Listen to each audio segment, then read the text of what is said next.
Bangkok में अपने luxury villa के अंदर बैठा एक शख्स लैपटॉप चला रहा था कि अचानक बाहर से उसको जोरदार एक्सीडेंट की आवाज सुनाई दी। इस बात से बिल्कुल बेखबर कि उसकी अयाशी वाली जिंदगी का कुछ ही मिनटों बाद दी एंड होने वाला है, वो शख्स अपना लैपटॉप वहीं खुला छोड़कर बाहर की तरफ भागा।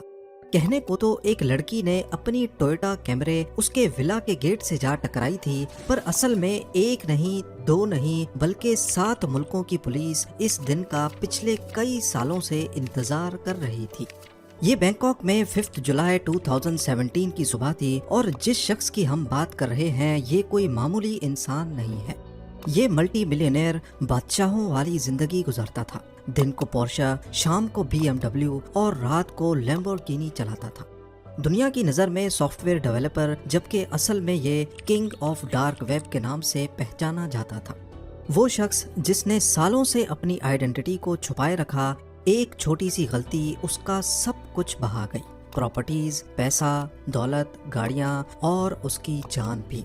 पर आखिर वो छोटी सी गलती क्या थी और कैसे 7 मुल्कों की पुलिस ने कोलैबोरेशन के साथ दुनिया के सबसे वांटेड डार्क वेब किंग को ढूंढ निकाला। नाजरीन, ये 2010 की बात है जब डार्क वेब आहिस्ता आहिस्ता उठ रहा था। डार्क वेब इंटरनेट की दुनिया का दूसरा रुख है जहां हर किस्म के इलीगल काम होते हैं। ड्रग्स और वेपन्स से लेकर टारगेट किलिंग के कॉन्ट्रैक्ट्स देने तक सारा काला बिजनेस यहीं पे होता है। यहाँ ऐसे ऐसे काम होते हैं जिनको सुनकर यकीन लाना भी हमारे लिए काफी मुश्किल है। डार्क वेब पे इस तरह के सारे कामों के होने के पीछे भी एक खास रीजन है। दुनिया भर में इलीगल काम करने वाले अपनी आइडेंटिटी छुपाना चाहते हैं ताकि पुलिस और लॉ इन्फोर्समेंट एजेंसीज की पकड़ में ना आ सके, और डार्क वेब पे इनका ये मसला हमेशा हमेशा के लिए हल होता नजर आ रहा था। जिस तरह नॉर्मल इंटरनेट पर ब्राउजिंग के लिए हम गूगल क्रोम जैसे ब्राउजर्स का इस्तेमाल करते हैं, इसी तरह डार्क वेब की वेबसाइट्स को ब्राउज करने के लिए स्पेशल ब्राउजर्स यूज होते हैं जो यूजर की आइडेंटिटी को बहुत सारे सर्वर्स के जरिए प्रोटेक्शन देते हैं। इनमें से एक का नाम टॉर ब्राउजर है। 2010 से पहले डार्क वेब का इतना रुझान नहीं था, लेकिन इसके बाद क्रिप्टो करेंसीज के आते ही इलीगल ट्रेड्स की पेमेंट ट्रांसफर करने का मसला भी हल हो गया, क्योंकि क्रिप्टो करेंसी को ट्रैक करना अथॉरिटीज के लिए नामुमकिन है। डार्क वेब में इलीगल ट्रेड्स के सारे मसले हल हो चुके थे। कॉन्ट्रैक्टर्स की आइडेंटिटी भी सेफ थी और पेमेंट ट्रांसफर करना भी काफी सेफ हो चुका था। अब सिर्फ एक चीज की जरूरत थी और वो था कोई अच्छा और रेप्यूटेबल प्लेटफॉर्म या फिर डार्क वेबसाइट। सबसे पहले सिल्क रोड नाम की डार्क वेबसाइट बनी जिसको इंटरनेट की इस अंधेरी दुनिया में काफी कामयाबी मिली। इसकी शुरुआत फरवरी 2011 में हुई और उठते साथ ही इसको 1 लाख से ज्यादा कस्टमर्स ने इस्तेमाल करना शुरू कर दिया। लेकिन 2.5 सालों के बाद सिल्क रोड का मालिक पकड़ा गया और ये वेबसाइट बंद कर दी गई। पर क्योंकि इस बिजनेस की काफी डिमांड थी तो कुछ ही दिनों में बहुत सारी नई डार्क वेबसाइट्स लॉन्च कर दी गई, जिसमें सिल्क रोड 2.0 और एवोल्यूशन नाम की वेबसाइट्स भी शामिल थी। इन वेबसाइट्स पे सेल परचेज के लिए कस्टमर्स अपने बिटकॉइंस प्लेटफॉर्म को देते और परचेजिंग के बाद ये बिटकॉइंस प्लेटफॉर्म का कमीशन काट कर सेलर को मिल जाते थे। अब क्योंकि यहाँ होता ही सारा ब्लैक बिजनेस है तो अक्सर वेबसाइट ऑपरेटर्स कस्टमर्स के सारे पैसे लेकर वेबसाइट बंद करके भाग जाते थे, जिसको एग्जिट स्कैम्स भी कहते हैं। वैसे ही ना उनको कोई जानता था और फिर डार्क वेब की वजह से उनको ट्रेस करना भी एक नामुमकिन काम था। लिहाजा एग्जिट स्कैम्स की सूरत में ड्रग डीलर्स सिंपली दूसरे प्लेटफॉर्म्स पे शिफ्ट हो जाते थे। डार्क वेब के शुरुआती सालों में यहाँ बहुत घपले होते रहे। एग्जिट स्कैम्स, प्लेटफॉर्म ओनर्स का पकड़ा जाना और हैकिंग बहुत कॉमन थी। यहाँ एक रेप्यूटेबल और ट्रस्टेड प्लेटफॉर्म की जरूरत थी और यही वो वक्त था जब 2014 में डार्क वेब पर अल्फा बे नामी डार्क वेबसाइट लॉन्च हुई। इसे लॉन्च करने वाले शख्स का ना नाम किसी को पता था, ना ही उसकी लोकेशन। वो अपने आप को अल्फा 02 के नाम से आइडेंटिफाई करवाता था।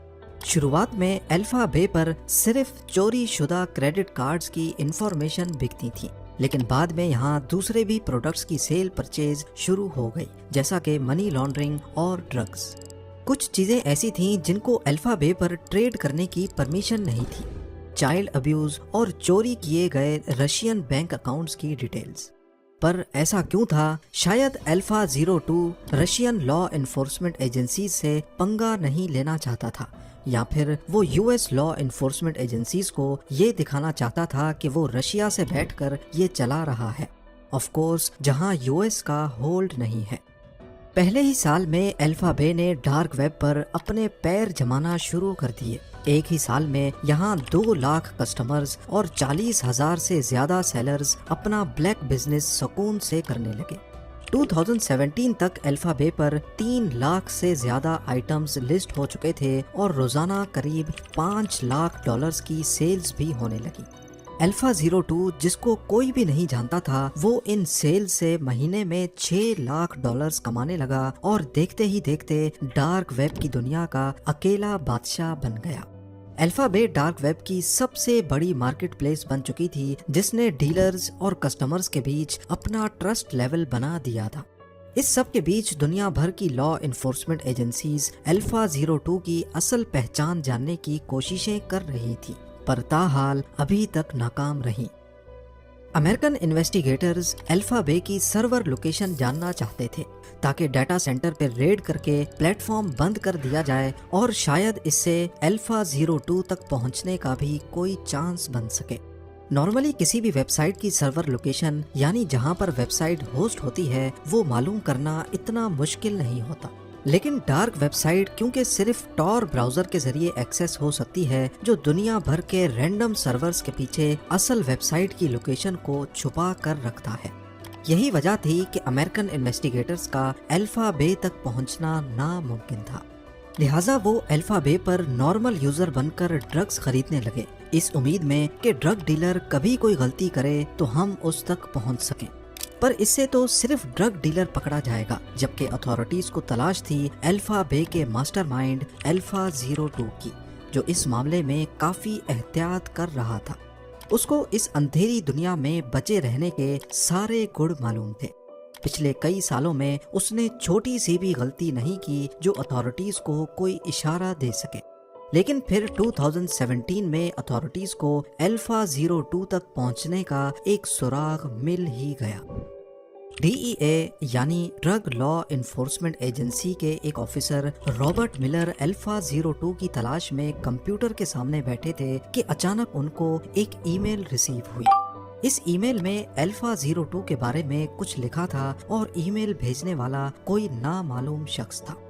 اب یہ تو آپ سب کو پتا ہوگا کہ نارملی جب بھی کسی ویب سائٹ پر رجسٹر کیا جائے تو ایک ویلکم ای میل آتی ہے۔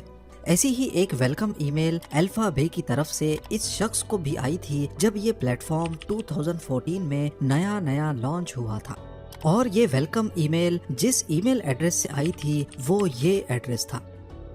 حالانکہ بعد میں یہ غلطی فکس کر دی گئی، لیکن ٹپ دینے والے نے یہ ریئل ای میل ایڈریس سیو کر کے رکھا تھا جو اس نے ڈی ای اے کے آفیسر رابرٹ ملر کے ساتھ ای میل پہ شیئر کیا۔ ای میل کرنے والا شخص کون تھا؟ آیا وہ الفا بے کا کوئی کمپٹیٹر تھا، کوئی کسٹمر، یا پھر کوئی ڈرگ ڈیلر؟ اس سے کوئی فرق نہیں پڑتا، کیونکہ اب ڈی ای اے کو الفا 02 کی سب سے پہلی اور سب سے امپورٹنٹ انفارمیشن مل چکی تھی، جو ان کے لیے ایک بہت بڑی کامیابی تھی۔ اس ای میل ایڈریس کو استعمال کر کے بہت سے سوشل میڈیا پلیٹ فارمز پر سائن اپ کیا گیا تھا۔ skyrock.com ایک French social media plate form تھا جس پر اسی ای میل ایڈریس کے ذریعے الیکس نام سے سائن اپ کیا گیا تھا، اور انویسٹیگیشن ٹیم کو اس میں الیکس کی 2008 اور 2009 کی فوٹوز بھی مل گئیں، جو کہ شاید الفا 02 کی ہی تھی۔ اسی ای میل ایڈریس سے ایک ڈیٹنگ پروفائل بھی لنکڈ تھی جس میں الیکس نے اپنا ہوم ٹاؤن تھوا ریویے کا نام بھی لکھا ہوا تھا، جو کہ کینیڈا کا ایک شہر ہے۔ 2008 کی اس پروفائل کے مطابق اس وقت وہ 17 سالوں کا تھا، اور شاید ای میل ایڈریس میں 91 اس کا ایئر آف برتھ ہی ہے۔ اسی ای میل کو استعمال کر کے 2008 میں ہی اس نے ایک فرینچ ٹیکنالوجی فورم پہ بھی پوسٹ کیا تھا جس میں اس کا یوزر نیم الفا 02، جبکہ پوسٹ کے آخر میں اس کا اصل نام لکھا ہوا تھا، الیگزینڈری کیزز۔ اتھارٹیز کے پاس الفا 02 کا اصل نام آ چکا تھا، لیکن وہ ہے کہاں پر؟ لنکڈ ان کی پروفائل پر الیگزینڈری نے خود کو سافٹ ویئر ڈیزائنر شو کیا ہوا تھا۔ जबकि उसकी करंट लोकेशन के बारे में सबसे बड़ा क्लू फेसबुक से मिला। अथॉरिटीज को फेसबुक पर थाईलैंड की एक लड़की की प्रोफाइल मिली जो अलेक्जेंड्री की मंगेतर थी। शायद अलेक्जेंड्री केजेस थाईलैंड में ही रहता होगा।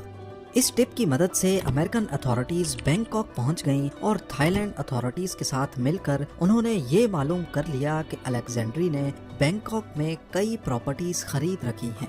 ये वक्त उसको पकड़ने का नहीं बल्कि चुपके से उस पर नजर रखने का था। उसका एक विला था जहां वो अपनी थाई बीवी के साथ रहता, दूसरा $3 मिलियन का मेंशन बैंकॉक के बाहर था जहां वो अपनी अयाशियां करता था। फुकेट में एक हॉलिडे होम और एक विला वो साइप्रस में खरीदने वाला था। एजेंट्स ने उसकी सारी हरकतों पर नजर रखना शुरू कर दी। वो अपनी लैम्बोर्गिनी में बैंकॉक घूमता, इस बात से बिल्कुल बेखबर कि थाईलैंड, अमेरिका और कनाडा के एजेंट्स उसका पीछा कर रहे हैं। अपनी रोजमर्रा जिंदगी में डार्क वेब का किंग एक नॉर्मल इंसान था। वो सुबह जल्दी उठता और तकरीबन सारा दिन घर में ही रहता था। इस सब के बीच अथॉरिटीज ने उसको अरेस्ट करने का प्लान बनाना शुरू कर दिया, पर मसला ये था कि अगर उसको ऐसे ही अरेस्ट कर लिया गया तो कोर्ट में साबित नहीं हो पाएगा कि यही शख्स अल्फा बे का मालिक है। इसीलिए इन्वेस्टिगेशन टीम चाहती थी कि इसको रंगे हाथों पकड़ा जाए जब वो अपने लैपटॉप पे काम कर रहा हो। अल्फा बे बेशक ही डार्क वेब की सबसे बड़ी मार्केट प्लेस थी, लेकिन इसका भी कॉम्पिटिटर था। यूरोप में हेंसा के नाम से एक डार्क वेबसाइट फेमस थी जिसने यूरोपियन अथॉरिटीज की नाक में दम कर रखा था। जिस वक्त अमेरिकन अल्फा बे के मालिक अलेक्जेंड्री को अरेस्ट करने के मंसूबे बना रहे थे, उसी वक्त यूरोपियन इन्वेस्टिगेटर्स को एक भरपूर कामयाबी मिली। उन्होंने हेंसा मार्केट की सर्वर लोकेशन का पता लगा लिया था, शायद किसी मुखबर की मदद से। वो हेंसा मार्केट के सर्वर बंद नहीं करना चाहते थे क्योंकि इससे कोई फायदा नहीं होगा, बल्कि हेंसा मार्केट नए सर्वर्स पर दोबारा चला दी जाएगी। उन्होंने चुपके से उसके सर्वर्स का डाटा कॉपी किया और एडमिन की चैट पढ़ने के बाद वो ये पता लगाने में कामयाब हो गए कि हेंसा मार्केट का मालिक जर्मनी में रहता है। यूरोपियन अथॉरिटीज ने जर्मन फेडरल क्रिमिनल पुलिस के साथ मिलकर हेंसा मार्केट के मालिक को ढूंढने की कोशिशें शुरू कर दी। इसी दौरान अमेरिका की FBI ने यूरोपियन अथॉरिटीज को बताया कि वो अल्फा 02 को अरेस्ट करके अल्फा बे बंद करने जा रहे हैं। अमेरिकन, यूरोपियन और जर्मन अथॉरिटीज समेत टोटल 7 मुल्कों की एजेंसीज ने इस ऑपरेशन को एक नया रंग देना चाहा, जिसको ऑपरेशन बेयोनेट का नाम दिया गया। प्लान के मुताबिक यूरोपियन अथॉरिटीज ने FBI को कहा कि वो अल्फा 02 को तब तक अरेस्ट ना करें जब तक हम यूरोप की हेंसा मार्केट पर अपना कंट्रोल हासिल ना कर लें। ये एजेंसीज का काफी चालाक फैसला था। डार्क वेब पर नॉर्मली ये होता है कि जब एक वेबसाइट बंद होती है तो डीलर्स और कस्टमर्स सिंपली दूसरी वेबसाइट पे शिफ्ट हो जाते हैं। हेंसा मार्केट क्योंकि दूसरी बड़ी डार्क वेबसाइट थी, इसीलिए जब अल्फा बे बंद होगी तो सारे डीलर्स हेंसा मार्केट पे शिफ्ट हो जाएंगे, जो कि पहले से यूरोपियन अथॉरिटीज के कब्जे में होगी। इससे हजारों नए डीलर्स को पकड़ा जा सकेगा। ऑपरेशन बेयोनेट एक तरह का हनी ट्रैप था। इस सब के बीच अलेक्जेंड्री केजेस को किसी चीज का इल्म नहीं था। वो बैंकॉक में अपनी अयाशियों में मसरूफ रहा। 20 जून 2017 को मिशन का पहला हिस्सा कामयाब हो गया। यूरोपियन अथॉरिटीज ने एक ही वक्त में हेंसा मार्केट के डाटा सेंटर को नीदरलैंड्स में रेड किया और उसी वक्त जर्मन अथॉरिटीज ने जर्मनी के शहर सीगिन और कोलोन में उनके मालिकान को भी अरेस्ट किया, लेकिन ये खबर पब्लिक नहीं की गई।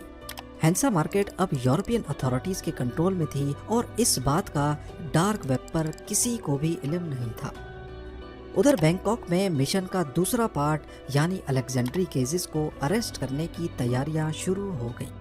DEA, FBI और थाई अथॉरिटीज चाहती थी कि अलेक्जेंड्री को रंगे हाथों पकड़ा जाए जब उसका लैपटॉप और उसका मोबाइल खुला हुआ हो। इसी मकसद से उन्होंने टोयोटा कैमरे में अपनी एक फीमेल एजेंट को बिठाकर टास्क दिया कि वो अलेक्जेंड्री के विला पर जाकर झूठ मूठ का एक्सीडेंट करे और गाड़ी उसके गेट पे ठोक दे। इससे होगा ये कि अंदर मौजूद अल्फा 02 या अलेक्जेंड्री अचानक अपना सब कुछ खुला छोड़कर बाहर निकलेगा। खुशकिस्मती से वैसा ही हुआ जैसा प्लान किया गया था। 5 जुलाई 2017 की सुबह को जब टोयोटा कैमरी अल्फा 02 के गेट से टकराई तो वो खुला लैपटॉप छोड़कर अपना अनलॉक्ड मोबाइल लेकर बाहर निकला। उसी वक्त कई ऑफिसर्स ने उसको पकड़ लिया और अंदर जाकर उसके लैपटॉप का कंट्रोल संभाल लिया, जिसमें अल्फा बे का कंट्रोल पैनल खुला हुआ था। अलेक्जेंड्री केजेस रंगे हाथों पकड़ा जा चुका था। अथॉरिटीज ने लैपटॉप की छानबीन के बाद उसके सारे पासवर्ड्स कॉपी कर लिए। उसकी गाड़ियां, प्रॉपर्टीज और $1 मिलियन की क्रिप्टो करेंसीज जब्त कर ली गई। पर यही अलेक्जेंड्री कोर्ट में पेश होने से पहले ही मरने वाला था। अलेक्जेंड्री को अरेस्ट हुए अभी 1 हफ्ता ही गुजरा था कि उसने कस्टडी में ही खुद को पंखे से लटकाकर अपनी जान ले ली। सिर्फ एक छोटी सी गलती डार्क वेब के किंग का सब कुछ बल्कि उसकी जान भी ले गई। उधर अल्फा बे को बंद करने के बाद जैसा सोचा गया था, सारे डीलर्स और कस्टमर्स ने हैंसा मार्केट का रुख किया, जो कि खुद यूरोपियन अथॉरिटीज के कब्जे में थी। हजारों नए डीलर्स भी पकड़े गए और हफ्ते बाद हैंसा मार्केट को भी हमेशा हमेशा के लिए बंद कर दिया गया। उसी दिन यूएस जस्टिस डिपार्टमेंट ने ऑफिशियली इस ऑपरेशन के बारे में प्रेस कॉन्फ्रेंस की और डार्क वेब के 2 बड़े प्लेटफॉर्म्स को बंद करने की खबर मीडिया से शेयर की। उम्मीद है ये वीडियो भी आप लोग भरपूर लाइक और शेयर करेंगे। आप लोगों के प्यार भरे कमेंट्स का बेहद शुक्रिया। मिलते हैं अगली शानदार वीडियो में।